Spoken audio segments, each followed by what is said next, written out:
Oui, parle un peu. Il va rapprocher le... Parle sur tes idées, sur ces produits. Ok, ouais. Bon, je pense que la première idée, c'est de travailler sur un inventaire d'objets. Bon, un inventaire d'objets, un inventaire d'espace sur les types d'espace et la nature des espaces. Par exemple, quel type d'espace est réservé par exemple pour les fêtes, des trucs folkloriques en fait. Parce que Douala par exemple, c'est des gens qui quittent de différentes régions du Cameroun, des villages, et qui se retrouvent dans la ville et qui vont continuer à vouloir célébrer des choses qu'ils avaient dans leur village. Mais dans la ville, dans la construction de la ville, il n'y a aucun espace qui est prévu pour ça. Donc ça m'intéresse de savoir comment les gens inventent ce type de lieux. Comment ils vont faire pour inventer ce type de lieux, pour continuer à porter cette chose-là qu'ils ont ramené de leur village dans la ville. Parce que ce n'est pas prévu et il faut qu'ils trouvent comment faire ça là. Et comment ils négocient avec l'administration pour avoir ce type d'espace-là. Par exemple, à partir du vendredi, par exemple, à Douala, il y a souvent des funérailles. Et les rues sont bloquées partout, quoi. C'est pas quelque chose qui était prévu pour, mais les gens bloquent la devanture de leur maison dans la rue, ils installent les chaises et ils font une fête, par exemple. Donc c'est ce type de choses ça m'intéresse. On le trouve partout dans la ville ou est-ce qu'il y a certains quartiers il y a certains quartiers spécifiques, par exemple, parce qu'il y a où les gens originaires d'une certaine région sont nombreux. Parce que leur folklore est plus développé que chez d'autres personnes. Dans d'autres cultures, les folklores sont un peu dilués, donc c'est pas très présent. Par exemple, dans les quartiers où il y a beaucoup de Bamileke, les routes sont souvent beaucoup bloquées parce qu'ils font beaucoup de deuil, on célèbre les morts et du coup, voilà, donc je pense qu'il y a ça aussi. Bon, une deuxième chose, ce serait aussi de recenser les objets que l'on trouve dans la rue. Donc, à partir de quel moment les gens viennent installer ça dans la rue, pourquoi ils choisissent tel espace et pas tel autre espace, et quand est-ce qu'ils installent ça, est-ce que c'est le jour, est-ce que c'est la nuit, et comment est-ce qu'ils négocient avec les gens qui sont aux environs pour pouvoir installer leur objet.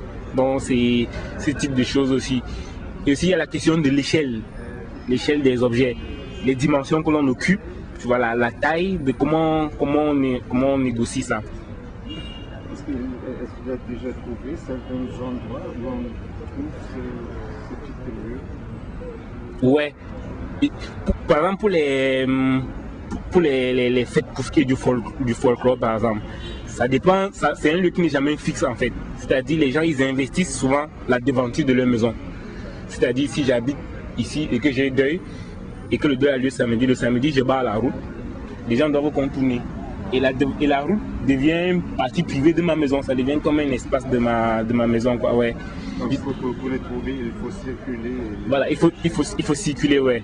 Le week-end, on verra, il y aura beaucoup de lieux comme ça là.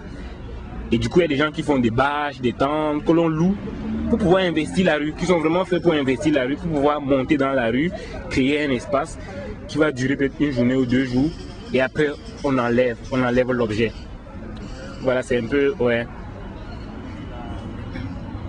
Donc, quel type de recherche tu veux faire là-bas? Tu veux faire des photos ou des dessins? Je pense que je vais faire un travail surtout un travail d'inventaire. Un travail d'inventaire de tout ce qu'on trouve, de tout l'attirail qu'on peut utiliser pour investir la rue, par exemple. Donc, surtout les objets, ça m'intéresse. Les types d'objets, comment ça vient, la forme de ces objets, le choix des matériaux. Moi, ça m'intéresse surtout en tant qu'objet qu'on utilise pour investir la rue, soit de manière provisoire, soit de manière définitive, ou alors semi-définitive en fait, parce que c'est dans l'illégalité en fait, donc c'est un peu ça. Donc tu veux faire des dessins, des photos?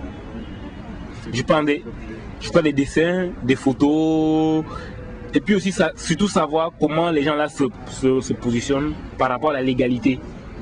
Voilà, donc savoir comment on entreprend d'investir un lieu, sachant que c'est dans l'illégalité. Donc comment on négocie ça en fait, c'est aussi ça, ouais.